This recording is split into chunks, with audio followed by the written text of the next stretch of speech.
Ce soir, nous avons le privilège d'accueillir Dr. Diana Matthews pour nous parler sur l'importance de la recherche scientifique sur des facteurs de risque liés à la maladie de Parkinson, en particulier le dérèglement du système immunitaire. Diana Matthews détient un doctorat en immunologie et est professeure au département de neurosciences de l'Université de Montréal et chercheuse au centre de recherche du CHUM. Dr. Matthews a effectué son doctorat à l'Institut Cochin à Paris, puis a poursuivi des études postdoctorales à la Faculté de médecine de l'Université de Montréal dans le département de pathologie et de biologie cellulaire. Depuis 2017, Diana a dirigé plusieurs projets de recherche et publié en 2019 un article majeur dans la revue Nature qui révèle que l'infection intestinale pourrait être un événement déclencheur de la maladie de Parkinson.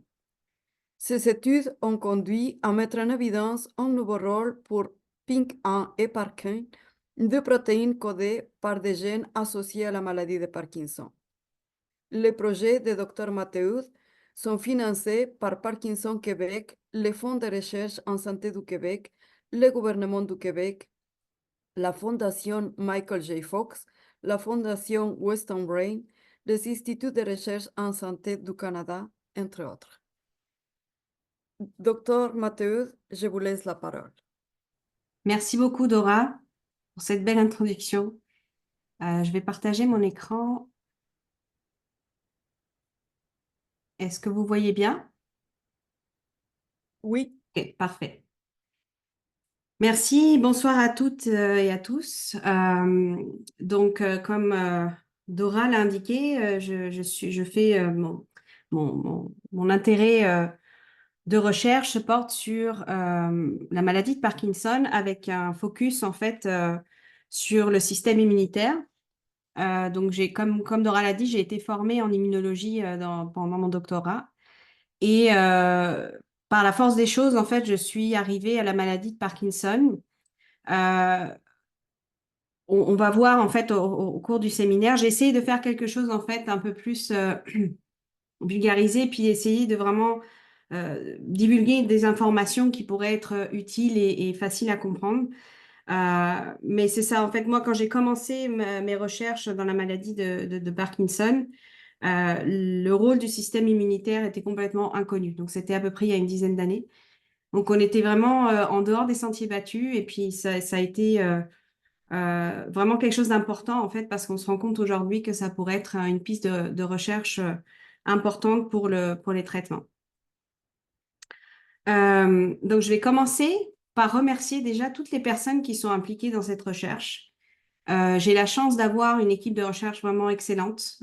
Émilie Comet et Morgane Thomas sont des personnes très impliquées et très enthousiastes. Donc, on fait vraiment une belle recherche avec ces personnes-là. Puis tous nos collaborateurs aussi à travers le monde. Joanne Stratton à McGill, Nicolas Blanchard en France, Michel Panissé qui est notre contact clinicien au CHUM avec les patients, Eric Gershwin et Lisa Barrett-Fieldman aux États-Unis. Euh, je vais commencer par un peu d'histoire, en fait. J'ai pas l'habitude de le faire, mais ça a été vraiment quelque chose d'important pour moi. C'est pour ça que je veux le partager avec vous. J'ai eu l'occasion de pouvoir lire, en fait, l'essai qui a été écrit par James Parkinson en 1817. Donc, James Parkinson, c'est le clinicien, en fait, le scientifique qui a, pour la première fois, décrit, en tout cas dans notre ère moderne, la maladie de Parkinson. C'était quelqu'un assez érudit, il avait beaucoup de spécialités et en lisant son essai, j'ai beaucoup appris et ça m'a donné beaucoup de pistes de recherche en fait. C'est lui qui a décrit pour la première fois la maladie qui portera son nom et il l'a appelée à l'époque donc la paralysie tremblante.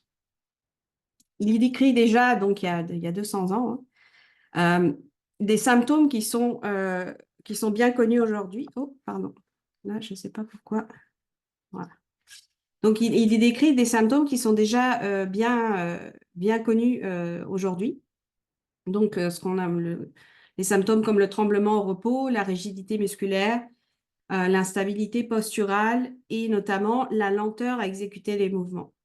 Et il décrit ça comme en fait déjà avec un aspect un peu plus large en fait, pas seulement sur l'aspect physique de la maladie, mais aussi l'aspect un peu psychologique, où il sent qu'en fait les patients ils perdent un peu leur volonté à exécuter leurs mouvements. Et ça, c'est quelque chose qu'on va voir aujourd'hui dans ce que je vais vous présenter. C'est quelque chose qui est de plus en plus étudié et recherché. Et on sait que l'aspect psychologique est très important dans la maladie. Et un fait très intéressant, et on va voir pourquoi c'est intéressant, c'est que la maladie est très peu décrite depuis l'Antiquité, donc quelques centaines d'années avant Jésus-Christ, donc dans la Grèce antique. Certains médecins en fait ont décrit des symptômes qui se ressemblent à la maladie de Parkinson, mais jusqu'au fin 18e, début 19e, avant ces dates-là, on n'a pas d'écrit, on n'a pas trouvé d'écrit qui parlent de la maladie de Parkinson. Donc là, on se situe, l'intérêt que j'y ai trouvé, c'est que ça correspond en fait à l'ère de l'industrialisation et avec des changements profonds dans notre mode de vie et surtout d'alimentation. OK. Donc, quels sont les symptômes? Je vais décrire rapidement les symptômes de la maladie de Parkinson. On retrouve les tremblements, comme James Parkinson l'a décrit. Donc, il s'agit de mouvements incontrôlables qui sont au repos. Au niveau des mains, surtout au niveau des mains et des pieds, notamment, souvent, ça vient d'un seul côté. Et on sait, on a noté en fait que ces tremblements sont augmentés par le stress et peuvent disparaître pendant le sommeil. Un autre symptôme important, c'est la rigidité musculaire, donc la raideur anormale des muscles. La bradykinésie ou akinésie, donc qui correspond à la lenteur extrême dans l'exécution des mouvements. Et aussi l'instabilité posturale qui constitue un symptôme, le symptôme le plus dangereux en fait à cause des chutes potentielles. Alors, des éléments qui sont très importants dans la recherche, c'est d'essayer de trouver ce qu'on appelle des symptômes prodromaux.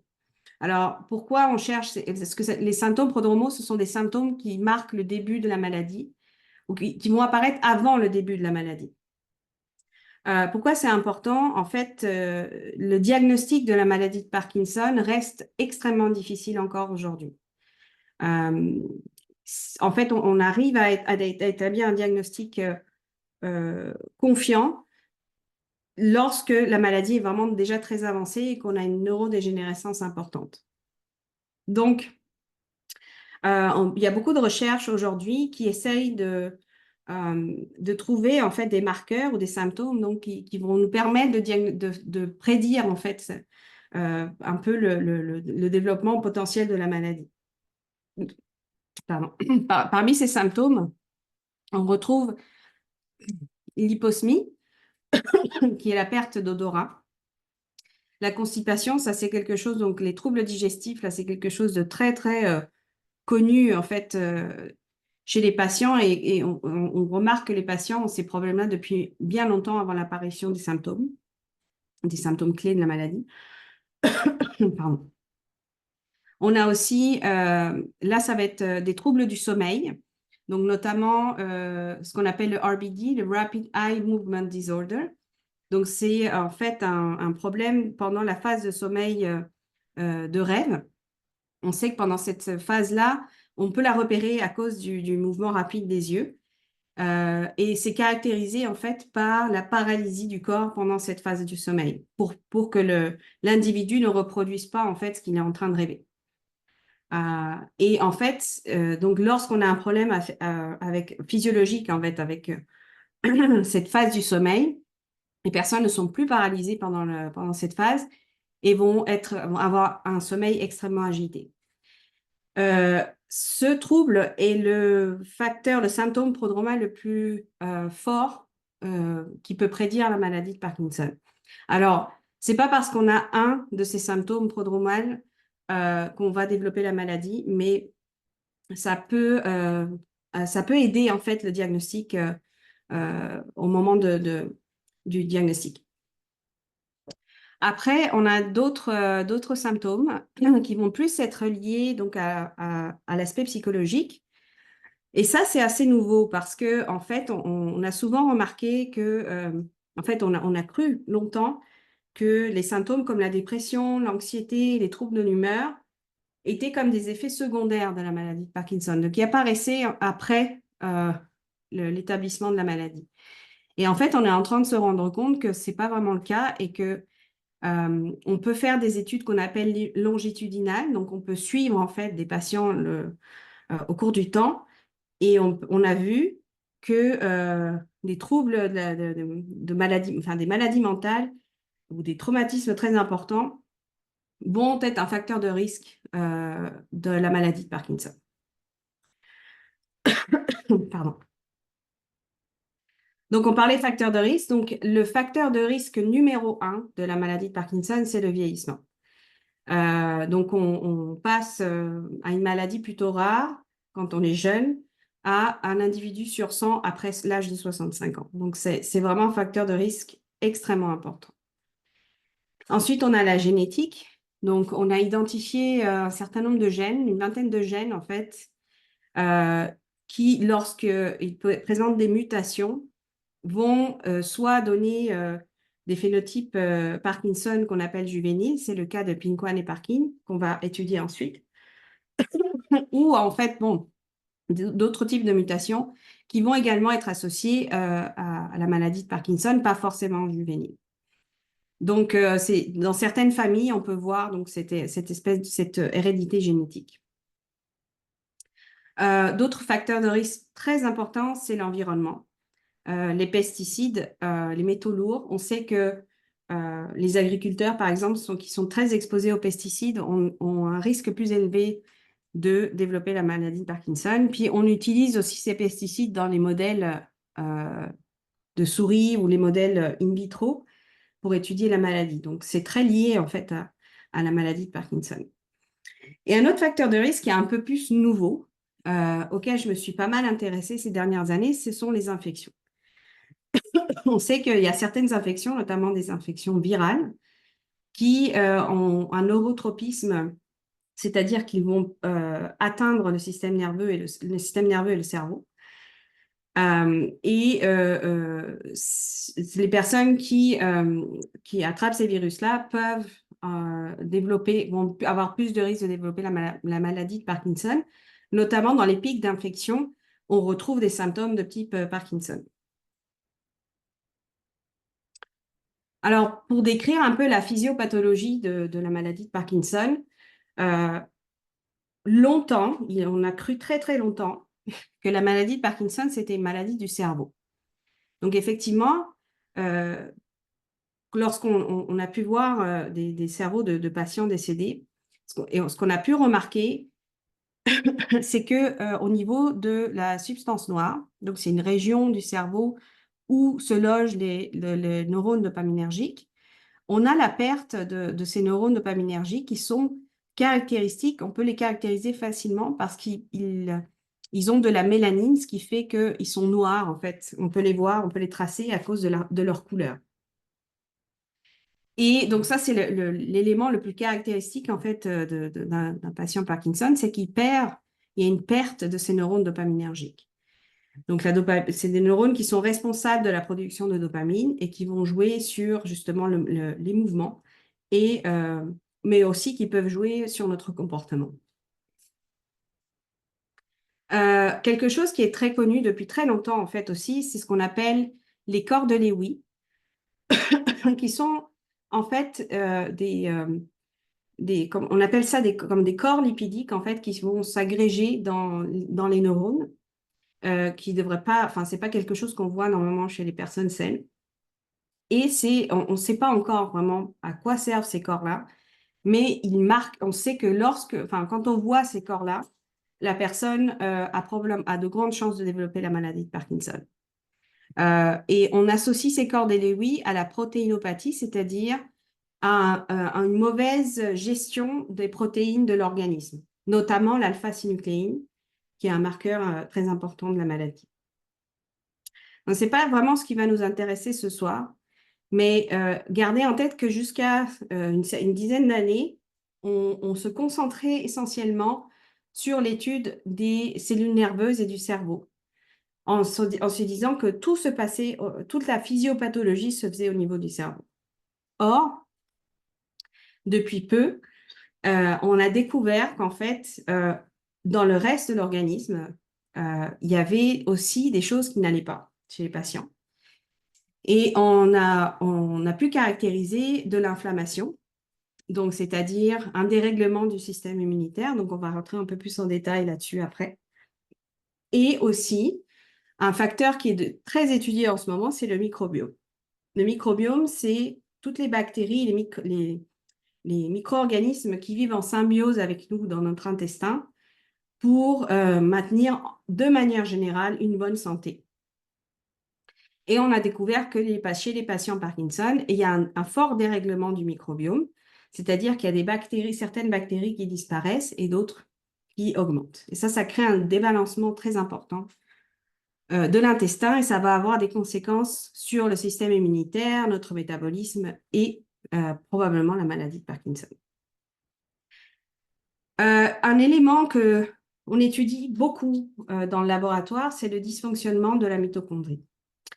Alors, qu'est-ce que c'est que la mitochondrie? La mitochondrie, c'est un composant cellulaire, ici, qu'on retrouve ici, qui est responsable de la production d'énergie de nos cellules. Donc, ces mitochondries, ces composants cellulaires sont présents dans toutes les cellules de notre organisme.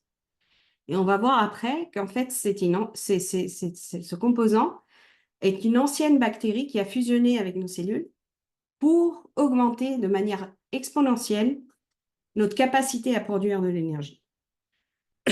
Et donc, quand on parle de dysfonctionnement de la mitochondrie chez les patients Parkinson, on a remarqué qu'il y avait des problèmes au niveau énergétique, mais aussi au niveau métabolique et au niveau de ce qu'on appelle le contrôle qualité de la mitochondrie. C'est-à-dire la santé de cet organelle est compromis dans la maladie de Parkinson.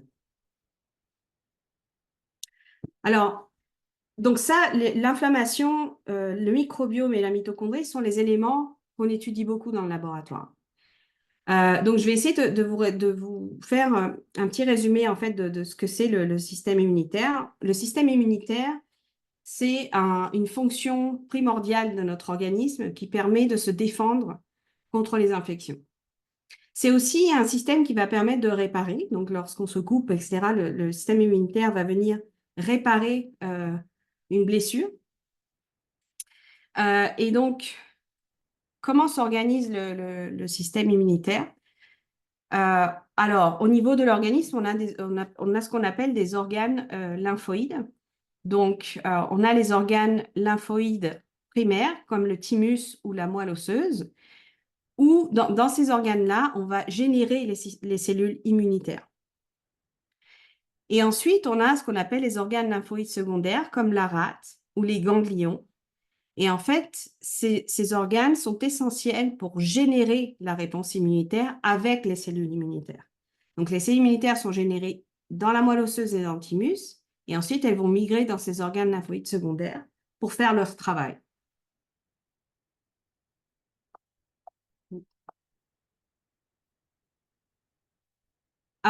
Donc, le système immunitaire se décrit de la façon suivante. On a comme deux bras, deux grands aspects du système immunitaire. On a ce qu'on appelle le système immunitaire inné et le système immunitaire adaptatif. En fait, c'est un ensemble de cellules dans chaque bras qui a des fonctions particulières et différentes. Dans ce qu'on retrouve dans le système immunitaire inné, on a notamment des cellules qui vont être comme les neutrophiles ou les monocytes, les macrophages. C'est des cellules, en fait, qui vont agir très rapidement lors d'une infection. Donc, elles sont capables de se déplacer et d'agir très rapidement lorsqu'il y a un virus, une bactérie qui rentre dans notre corps. Et elles vont détruire ces pathogènes de manière ce qu'on appelle non spécifique, c'est-à-dire elles n'ont pas besoin vraiment de savoir exactement de quoi il s'agit, mais à partir du moment où c'est un corps étranger, elles vont l'éliminer. Mais certains pathogènes ont développé en fait des stratégies pour échapper à ces cellules-là. Et donc, en fait, le corps a un deuxième bouclier qui s'appelle l'immunité adaptative. Donc, c'est là qu'on retrouve les lymphocytes T, les lymphocytes B, qui cette fois-ci vont agir de manière beaucoup plus spécifique. Donc, eux, il faut qu'ils sachent à quoi ils ont affaire. Si c'est telle ou telle bactérie, ils vont agir de telle ou telle façon. Donc, c'est une action beaucoup plus spécifique, beaucoup plus efficace, mais beaucoup plus lente aussi. Et entre les deux, on a ce qu'on appelle les cellules présentatrices d'antigènes, les cellules dendritiques ou macrophages, que j'ai très particulièrement étudiées pendant ma carrière, parce qu'elles occupent une place fondamentale dans la réponse immunitaire. Donc, ce qu'on appelle ces cellules présentatrices ou des cellules phagocytaires. Phagocyter, ça veut dire manger. Elles sont capables d'ingérer les pathogènes ou des cellules malades, par exemple. Et bon, lorsqu'il s'agit de pathogènes, elles vont ingérer ces pathogènes et vont pouvoir les détruire de manière très efficace. Donc là, je vous ai mis une vidéo. On voit en gris ici une cellule phagocytaire qui va s'attaquer à ces particules ici, ces pathogènes-là. Donc on voit qu'elles peuvent les manger très facilement et très rapidement, on va perdre la fluorescence. Ça veut dire qu'elles ont détruit le pathogène. Donc ça, c'est leur capacité de phagocytose, de manger très facilement des pathogènes. Capture rapide et dégradation. Mais elles ont une autre fonction fondamentale qui est la présentation des antigènes. Donc, la présentation d'antigènes, c'est une façon du système immunitaire d'informer les cellules T à qui on a affaire. Donc, cette cellule présentatrice va ingérer le pathogène, va le processer et va donner une information très spécifique au lymphocyte T pour lui dire, voilà ce que j'ai trouvé, il faut que tu t'actives de telle façon pour combattre ce pathogène. Donc, les cellules présentatrices, on les considère comme les chefs d'orchestre de la réponse immunitaire. Donc, c'est très important lorsqu'on est en face à un pathogène. Mais il y a un pendant à cette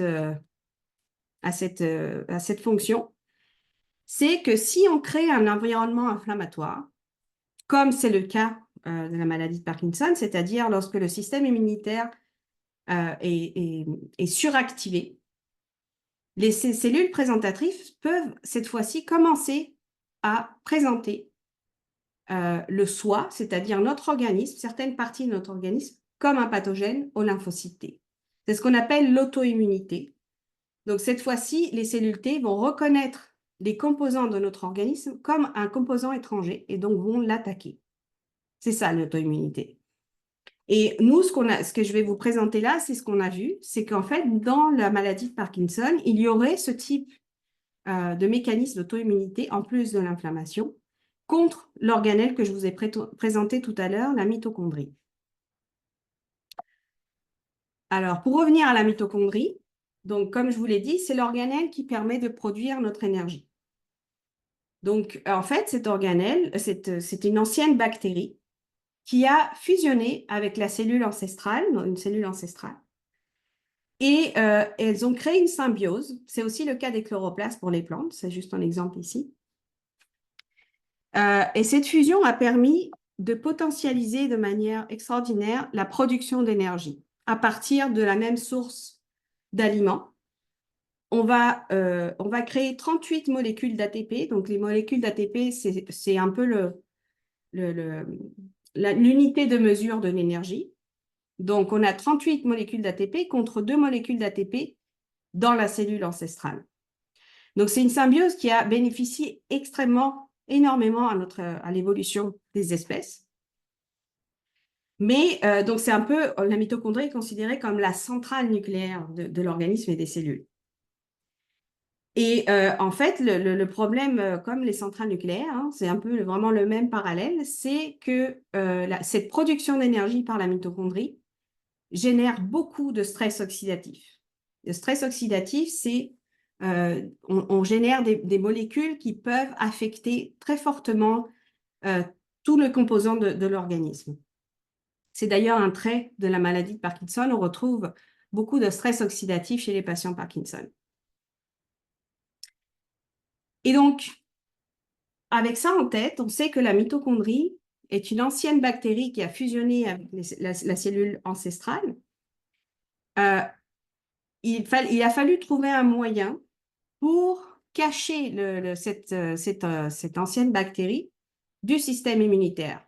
C'est-à-dire que l'organisme a établi un mécanisme pour créer ce qu'on appelle la tolérance immunitaire vis-à-vis de la mitochondrie, puisque si elle est exposée au système immunitaire, étant une ancienne bactérie, elle va fortement activer le système immunitaire. Et c'est exactement le rôle de PINK1 et Parkin. PINK1 et Parkin sont deux protéines codées par des gènes associés à la forme juvénile de la maladie de Parkinson.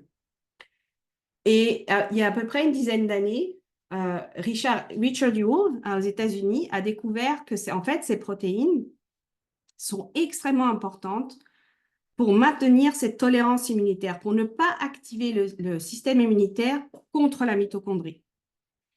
Et ça se fait par un processus qu'on appelle la mitophagie. Je ne vais pas entrer en détail sur ce que c'est, mais en gros, ce que ça met en place, c'est que si jamais il y a une mitochondrie qui pourrait être éventuellement exposée, en fait, elle va se faire détruire de manière silencieuse par rapport au système immunitaire.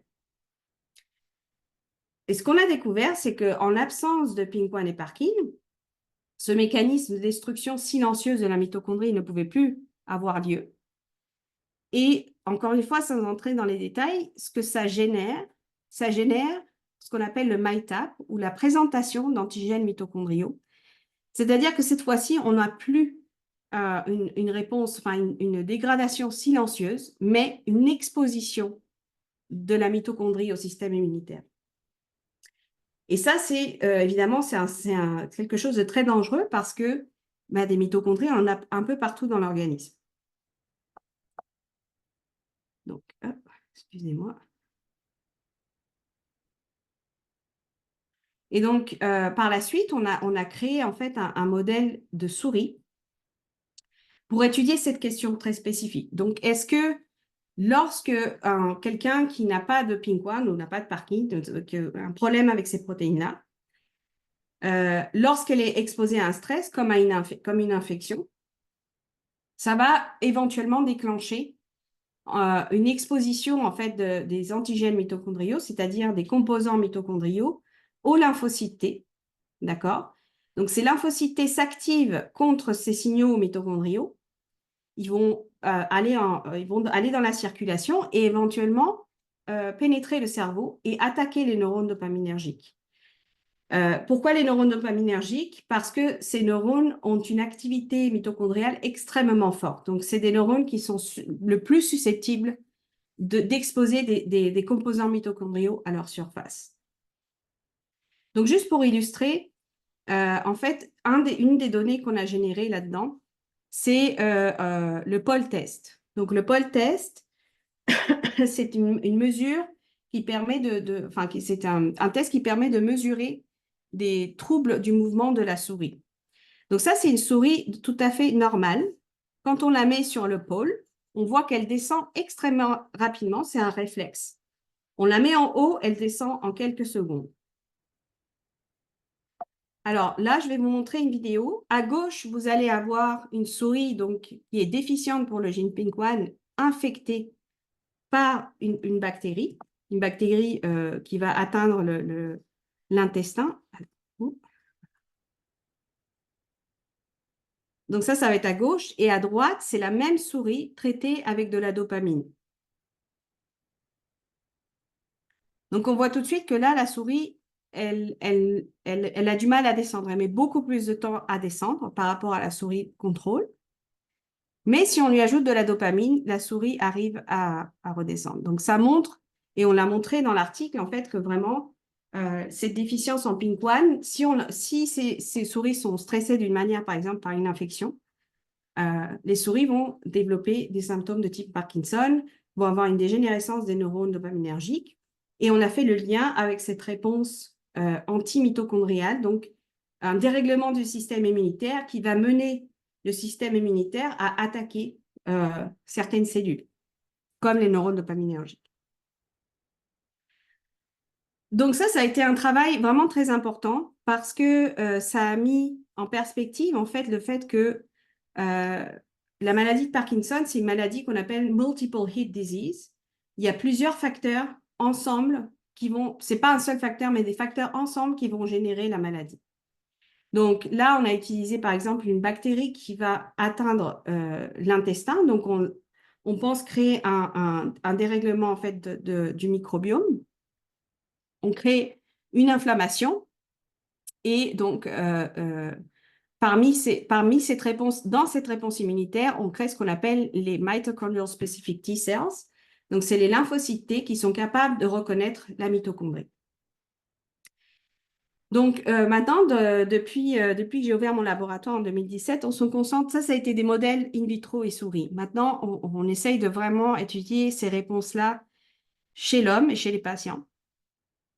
Et donc, je ne vais pas entrer dans les détails des expériences, mais en gros, ce qu'on a observé, c'est qu'effectivement, cette réponse antimitochondriale est vraiment très caractéristique des patients Parkinson. On arrive à la mesurer grâce à certaines techniques et elle marque vraiment la maladie de Parkinson. Donc, ça sert de biomarqueur et ça nous permet de comprendre aussi des processus peut-être plus complexes que ce qu'on pensait.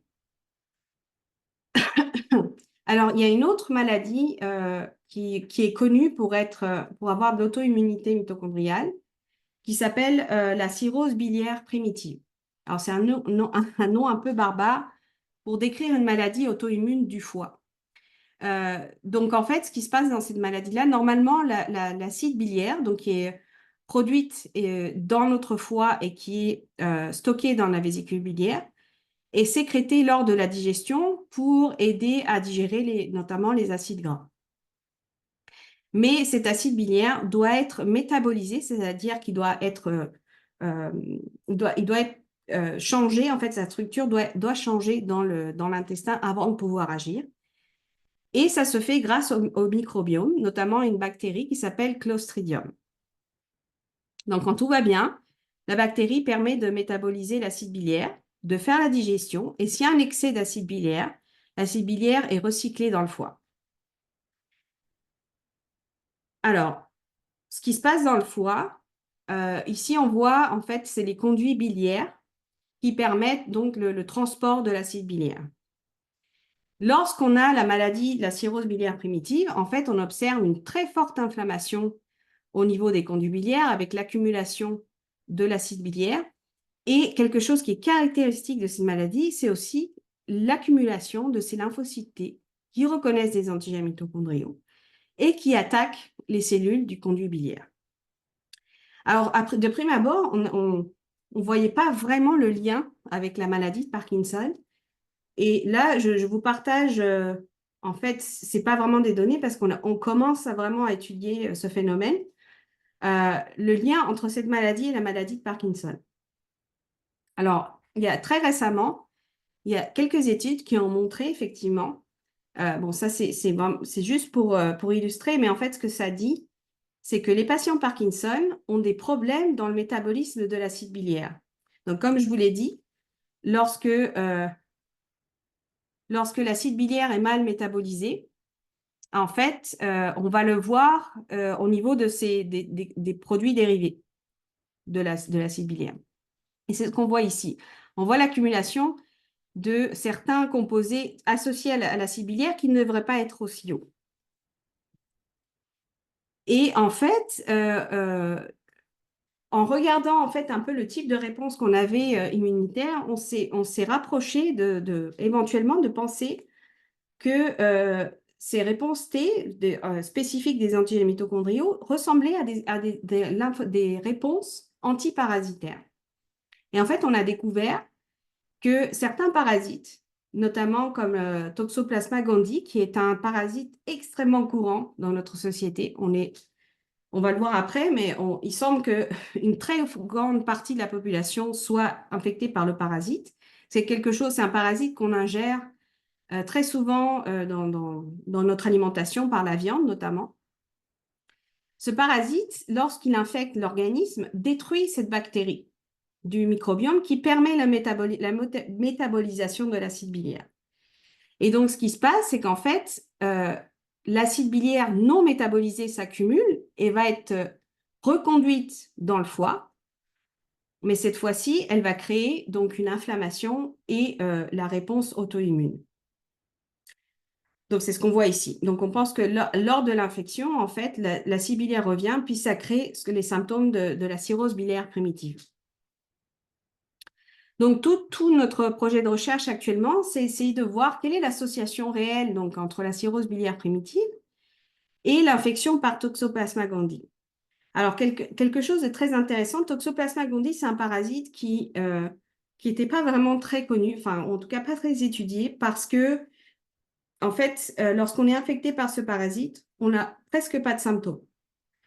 En gros, ce qui se passe, c'est que le parasite a deux phases. Une phase dans laquelle il va infecter l'intestin et une phase latente et cachée où le parasite va pouvoir migrer dans le cerveau et s'installer sous forme de kyste. Et on a très longtemps pensé que ces formes cérébrales, en fait, n'avaient absolument aucun symptôme, aucune influence sur notre organisme. Et dans les 5 dernières années, il y a eu une explosion, littéralement, des publications qui montrent qu'en fait, le parasite, dans sa forme enquistée cérébrale, a une très forte influence sur notre santé mentale. Donc, on a fait des expériences, en fait, dans lesquelles on a vu que des souris, par exemple, infectées par le parasite, développaient beaucoup de symptômes d'anxiété, de dépression, de schizophrénie, voire même aussi ils perdent la capacité de voir un prédateur. Donc, par exemple, on met la souris devant un chat, la souris, elle ne bouge pas. Et en fait, on découvre de plus en plus que c'est parce que ce parasite joue sur le métabolisme de la dopamine et sur les neurones dopaminergiques, donc ils sont associés à la maladie de Parkinson. Donc, le but de notre recherche en ce moment, c'est de voir, effectivement, donc là, on voit qu'il y a des effets sur les troubles de la santé mentale. On sait que la santé mentale est aussi liée à Parkinson. Donc, est-ce que l'infection par ce parasite pourrait avoir un lien avec la maladie de Parkinson? Alors, un des défis que l'on a avec ce parasite, c'est comme je vous le disais, bon, il est très sous-estimé. D'une part, par le peu de symptômes physiologiques, on va dire, après l'infection, mais aussi par les tests de détection du parasite. Parce que les tests actuels pour détecter cette infection ne détectent que la phase qu'on appelle aiguë, c'est-à-dire la phase qui est dans l'intestin, mais qui n'a pas d'influence au niveau du cerveau. C'est dans sa phase cérébrale que là, il va avoir une influence. Et il n'existe pas aujourd'hui de méthode de détection pour la forme cérébrale. Donc là, on travaille en fait avec une entreprise, Quanterix aux États-Unis, pour essayer de développer un test fiable pour détecter le parasite dans le cerveau.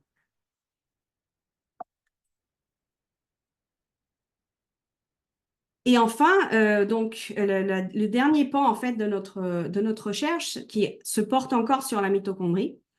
Aujourd'hui, la mitochondrie, on y pense pas seulement pour la production d'énergie, mais c'est vraiment comme un centre intégratif dans notre organisme qui permet de s'adapter au stress. Donc, lorsque l'organisme reçoit un stress de l'environnement, que ce soit un stress, par exemple, une infection, mais peut-être aussi un stress émotionnel, la mitochondrie est là pour intégrer les informations qu'elle reçoit de l'environnement et de créer une réponse énergétique adaptée pour pouvoir répondre à ce stress. C'est ce qu'on appelle l'adaptation au stress. Et pour étudier ça, on a lancé une collaboration avec une psychologue très, très connue aux États-Unis, Lisa Barrett-Feldman, qui travaille sur les émotions. Et l'objectif, c'est de voir si il commence à y avoir des corrélations entre l'état émotionnel et le système immunitaire. Mais le lien entre les deux reste très difficile à voir. Donc, on sait que quelqu'un qui vit beaucoup de stress a des niveaux de cortisol très élevés et ça induit de l'inflammation, mais il reste un chaînon manquant là-dedans Et nous, on pense que c'est la mitochondrie, en fait. La mitochondrie, qui est responsable de la production d'énergie, va aussi diriger la réponse immunitaire pour pouvoir répondre à un certain stress émotionnel. Et donc, pour ça, on a mis en place un test qu'on est en train de développer au laboratoire qui permet de faire le lien entre l'immunité, la mitochondrie et le métabolisme. En fait, le métabolisme, qui est un mot pour dire le type d'énergie qu'on produit dans notre organisme grâce à la mitochondrie. Donc, en conclusion, on peut dire, donc, bon, il y a beaucoup de recherches qui se fait en ce moment sur l'implication du système immunitaire. Nous, on s'intéresse particulièrement à l'auto-immunité. C'est quelque chose qui est de plus en plus étudié par beaucoup de groupes aux États-Unis parce que ça ouvre évidemment de nouvelles perspectives thérapeutiques, des outils de diagnostic aussi beaucoup plus puissants qui peuvent permettre aux cliniciens de mieux diagnostiquer la maladie et de mieux la traiter le plus tôt possible, en fait. Donc, je vous ai présenté l'implication potentielle de l'infection parasitaire. Ça aussi, c'est une belle voie de recherche parce que le traitement des parasites, enfin, il existe des traitements antiparasitaires qui sont déjà très efficaces. Donc, c'est quelque chose d'assez intéressant. Et puis, donc, comme je vous le disais, la recherche sur l'implication des maladies mentales débute dans la maladie de Parkinson et ça permettrait, comme pour les autres, d'ouvrir de nouvelles perspectives en termes de traitement. Voilà, je vous remercie pour votre écoute.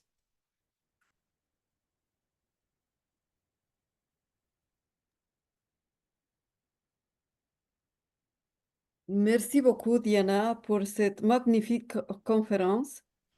Nous allons maintenant passer à une période de questions. Nous invitons les participants à inscrire les questions sur la section Q&R. Ok, donc tu nous as parlé du toxoplasma en parasite. Pourrais-tu nous dire comment nous sommes exposés à ces parasites? Oui. Donc, effectivement, c'est une bonne question. Comme ça me permet de faire le lien avec ce que je disais avec l'industrialisation, le monde industriel. Donc, toxoplasma, c'est un parasite qui se loge dans les muscles des mammifères. Une fois que un mammifère est infecté, on va le retrouver en fait au niveau des muscles. Donc, c'est très souvent par la consommation de viande. C'est pour ça qu'on dit de bien faire cuire notre viande parce que, en fait, quand elle est parasitée, c'est des parasites notamment de toxoplasma. Donc, c'est un parasite qui n'a pas d'influence. Bah, quand on a un bon système immunitaire, en fait, ça va passer assez inaperçu. Alors que quelqu'un qui a, par exemple, une femme enceinte ou alors quelqu'un qui a le sida, il va y avoir des symptômes beaucoup plus forts. Mais donc, c'est surtout par l'alimentation qu'on l'attrape, en fait, le toxoplasma. Donc, le parallèle avec le monde industriel d'aujourd'hui, c'est en fait au XVIIIe siècle, là, quand on a 18e, 19e, quand on a commencé à changer notre mode d'alimentation en faisant de la bouffe industrielle, quand on a mis les animaux en batterie, là, oui, ça a développé beaucoup d'infections bactériennes, mais ça a aussi développé les infections parasitaires. Et il faut savoir que le parasite, il a été aussi décrit pour la première fois en même temps que la maladie de Parkinson. Alors, je ne dis pas que c'est la solution à tous nos problèmes, hein, mais je trouve qu'il y a des éléments assez intéressants là-dessus. Merci, Diane. Peux-tu nous donner des pistes? Comment prévenir l'exposition à ces parasites? Alors, c'est très difficile aujourd'hui. En fait, il y a des gens qui pensent qu'on est pratiquement tous porteurs du parasite, plus ou moins, hein. On est tout le temps sans cesse réexposé. Donc, changer notre mode d'alimentation, ce qui paraît un peu difficile parce que maintenant, le parasite, on peut le retrouver en dehors de la viande aussi. Bon, ça, c'est peut-être d'autres questions, alors, il y a des traitements antiparasitaires qui existent, mais on ne les a jamais testés sur ce parasite. Donc ça va demander des essais cliniques pour voir si on arrive vraiment, parce qu'on n'a jamais cherché à le détruire, le parasite, vraiment.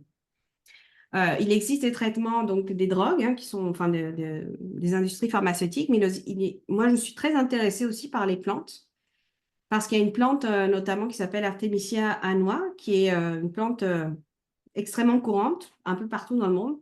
Ça a été très utilisé dans la médecine chinoise et ça a des effets absolument incroyables sur d'autres infections parasitaires comme la malaria. Donc ça, c'est quelque chose qu'on voudrait faire à moyen terme, c'est de tester l'efficacité de cette plante-là. Parfait. Nous avons une autre question. Est-ce qu'il y a des tests disponibles pour dépister ces parasites au Québec?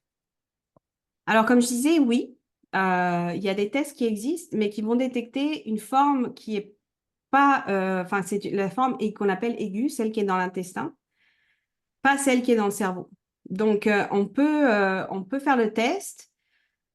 Le problème, c'est qu'une fois que le parasite disparaît, le test va sûrement être négatif parce que il n'y a plus de présence du parasite. Donc, un des éléments les plus délicats là-dedans, c'est justement la détection. Donc, je dirais oui, on peut en trouver, mais ça va donner juste une réponse partielle par rapport à ce qu'on veut savoir. Il y a des personnes qui souhaiteraient savoir, est-ce qu'il y a certains médicaments qui agissent sur l'immunité ont été étudiés dans la maladie de Parkinson? Oui, alors oui, ça, donc ce qu'on sait, il y a eu des essais en fait avec des anti-inflammatoires non stéroïdiens. Donc c'est comme l'Advil ou les trucs comme ça. Et ça n'a pas donné grand-chose, mais c'est parce que je pense que certainement, c'était pas assez fort. D'autre part, je pense qu'avant d'aller chercher des anti-inflammatoires, c'est un peu délicat comme question parce que moi, de ce que je vois dans les réponses, dans l'inflammation de type Parkinson, c'est une inflammation très particulière. C'est pas l'inflammation qu'on voit, par exemple, dans d'autres maladies comme la sclérose en plaques. C'est beaucoup plus spécifique, beaucoup plus subtil. Et pour l'instant, non, il n'y a pas de médicament qui va vraiment cibler ça. Ça, c'est quelque chose qui doit être creusé. Merci Diane. Il y a une personne qui nous demande, j'ai suivi une opération en 2000, on a retiré une partie du gros intestin. J'avais des difficultés. On a découvert que j'avais le Parkinson en 2013 et j'ai toujours pensé que tout était relié. Que pensez-vous? Ben oui, je suis absolument d'accord. Moi, plus j'avance dans mes recherches, plus je me rends compte que tout est lié, hein, système immunitaire, métabolisme, intestin, système nerveux. Donc, en fait, si on touche à quelque chose, le reste va sûrement répondre d'une façon ou d'une autre. Euh, Moi, j'aime à m'employer, à travailler, à essayer en tout cas, de travailler sur plusieurs plans. C'est pour ça que je vais chercher des psychologues, des spécialistes en maladies parasitaires, parce que euh, ces maladies, ça nous paraît complexe parce que on a tendance à se spécialiser, bon, les chercheurs ou les médecins, à se spécialiser juste dans un domaine. Alors que si on ouvrait un peu plus, là, on se rendrait compte que bah, on a peut-être des réponses dans d'autres domaines, ouais. Donc oui, non, je suis tout à fait d'accord, tout est lié. Et aujourd'hui, il y a des recherches absolument exceptionnelles, par exemple aux États-Unis, qui montrent que, bah, justement, c'est pour ça que je travaille avec Lisa Barrett-Findman, c'est la puissance du mental, en fait, la puissance de la santé mentale sur notre organisme. D'accord, merci. Il y a une autre question. Il y a quelqu'un qui souhaite savoir, est-ce qu'il y a un lien entre le Parkinson et une autre maladie auto-immune existante, comme par exemple l'arthrite psoriasique? Euh, non, je ne pense pas avec l'arthrite. Alors, je ne sais pas s'il y a beaucoup d'études hein, qui essayent de chercher ça parce que, comme je vous l'ai dit, j'ai commencé il y a 10 ans, puis déjà à l'époque, quand je parlais d'inflammation et d'auto-immunité dans la maladie de Parkinson, on me regardait avec les yeux comme ça. Donc, il n'y a pas beaucoup d'études en fait là-dessus. Euh, je pense qu'il y a plus d'études sur l'IBD, donc l'inflammation de l'intestin. Euh, mais si je peux pas dire si c'est lié ou pas. Honnêtement, il faudrait faire les recherches pour en être certain. Je serais pas étonnée. Je serais pas étonnée on retrouve quelque chose comme un lien, quoi. Et d'ailleurs, en fait, je travaille avec Eric Gershwin, donc il travaille sur cette maladie auto-immune du foie. Et on explore, en fait, on se contente pas d'explorer seulement cette maladie-là, on va chercher aussi d'autres maladies auto-immunes. Mais l'auto-immunité en Parkinson, ça reste un domaine de recherche assez restreint, on va dire ça comme ça. D'accord, merci. Il y a une autre personne qui souhaiterait savoir, est-ce qu'il existe des tests afin de vérifier l'existence de différentes causes possibles de la maladie de Parkinson? Non, je pense pas qu'il y ait des tests pour connaître les causes parce que déjà les causes sont difficiles à définir. C'est-à-dire que évidemment, ça serait extrêmement utile, mais non, je pense pas qu'il y ait de tests particuliers. Le clinicien, ça, je veux dire, c'est extrêmement difficile de diagnostiquer la maladie sans les symptômes, en fait. Donc, et ça serait génial d'avoir un test biologique ou dans le sang, ou c'est un peu ce qu'on cherche, hein. C'est un peu les biomarqueurs pour aider le diagnostic. Mais pour l'instant, non, il n'y en a pas. D'accord, merci. On voudrait savoir comment peut-on améliorer notre microbiote? Ah, ça, c'est une bonne question. Alors, je suis pas la meilleure, la mieux placée pour parler du microbiome, même si j'ai travaillé dessus, mais il y a des spécialistes beaucoup plus calés que moi. Je sais qu'il y a beaucoup de gens qui disent de prendre des probiotiques. Ben, par exemple, dans notre cas, mettons que effectivement, on est infecté par le parasite Toxoplasma et qu'on détruit une bactérie en particulier. Les probiotiques, ce que ça fait, c'est que ça alimente certaines bactéries qu'on veut faire pousser ou qu'on veut faire grandir dans notre microbiome. Mais si elles sont plus là, on pourra mettre plein de probiotiques, elles reviendront jamais. Donc, il faut aller en amont de ça, traiter la réponse qui détruit cette bactérie euh, pour pouvoir la récupérer. Bon, il y a d'autres personnes aussi qui, au lieu de donner des probiotiques, ils donnent des prébiotiques. Donc, c'est une forme un peu spéciale pour nourrir les bactéries. Mais ça, dans le détail, je ne connais pas vraiment le détail de ça. Et honnêtement, je pense que le mieux pour notre microbiome, c'est d'avoir une très bonne alimentation, variée. Et surtout, je pense que cette idée de se traiter par des antiparasitaires, alors je vous dis pas d'aller prendre des antiparasitaires, c'est une question c'est une question scientifique à laquelle il faut répondre, il faut un essai clinique pour le faire, hein. Mais par exemple, si on remonte à des temps plus anciens, où les tribus, par exemple en Amazonie, qui sont exposés 24 heures sur 24 à des parasites beaucoup plus méchants que ce qu'on a nous, ben, eux, ce qu'ils font, c'est qu'ils font des purges, hein, des sortes de purges pour nettoyer l'organisme, donc pour vider, éventuellement se débarrasser de ces parasites et de maintenir une bonne flore intestinale. Donc, mais bon, pour l'instant, moi, le seul conseil que je donnerais, c'est d'avoir effectivement une alimentation très variée et éventuellement des probiotiques, encore que bon, ça, c'est pas, peut-être pas le plus efficace. Oui, justement, il y a une question il y a quelqu'un qui nous demande, est-ce que vous connaissez un bon régime pour la santé du microbiote? Euh, Moi, personnellement, non. Je sais que les recommandations, il faut suivre. En fait, oui, il faut suivre les recommandations, puis il faut faire très attention aussi, je pense, à un phénomène là, qui augmente beaucoup dans notre société, c'est les allergies, les intolérances au lactose, au gluten, etc. Donc, limiter en fait tout ce qui est industriel, quoi. Essayer de manger le plus sainement possible, c'est-à-dire directement le légume sans que ça soit pas de produits transformés, quoi. Je pense que ça, c'est pas ce qu'il y a de mieux. Oh, oui, je suis tout à fait d'accord avec toi. Et, toi, tu as parlé de l'inflammation du foie. Est-ce qu'il Oui. y a un lien avec la cirrhose hépatique non alcoolique et le développement de la maladie de Parkinson? Oui. Oui, alors, il n'y a pas eu beaucoup d'études, mais effectivement, il y a un lien. Il y a un lien qui a été établi. Alors, c'est pas des études à grande portée, c'est-à-dire que c'est peut-être des petites cohortes de patients qui ont été étudiés, mais oui, il y a des liens avec les cirrhoses. Parfait, merci beaucoup. Donc, on a fait un bon parcours de questions.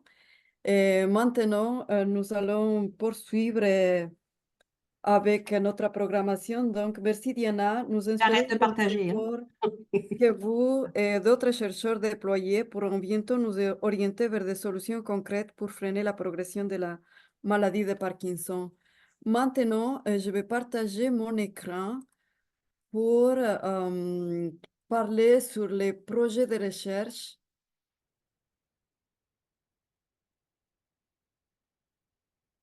Pour les projets qui font appel à des participants. Donc, je me situe là. Et comme Diana vient de le mentionner, la maladie de Parkinson demeure à ce jour incurable. Alors, Parkinson Québec fait régulièrement des appels à la participation à des projets de recherche. Sachez que votre participation active a un impact positif et aide à progresser les connaissances.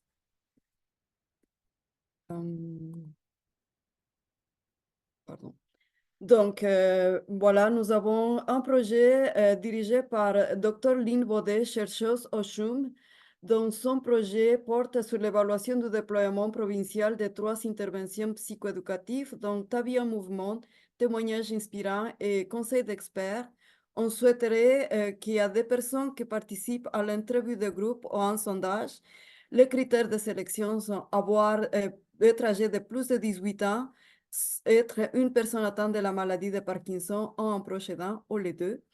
Donc, les coordonnées des personnes à contacter pour ces projets de recherche seront mises sur le chat. Ensuite, nous avons une étude sur les troubles olfactifs qui est dirigée par Sarah Bros, une chercheuse au laboratoire de neuroanatomie chimiosensorielle à l'Université du Québec à Trois-Rivières.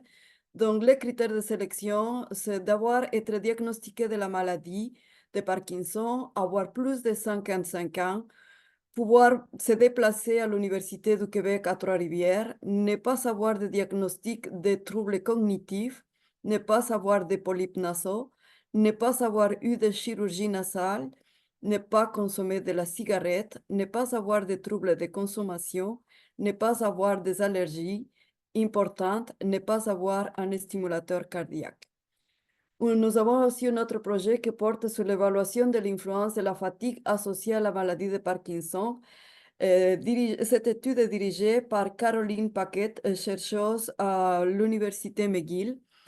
Donc, on cherche des femmes atteintes de la maladie de Parkinson qui puissent être en mesure de se déplacer à l'Institut de neurologie de Montréal, avoir la disponibilité pour être présent 4 fois pendant 2 heures chacun, ne pas avoir de neurostimulateurs, être capable de marcher pendant 30 minutes et dans ce projet, une compensation financière est offerte. Aussi, pardon, et il y a l'INES, l'Institut national d'excellence en santé et en services sociaux, qui cherche des personnes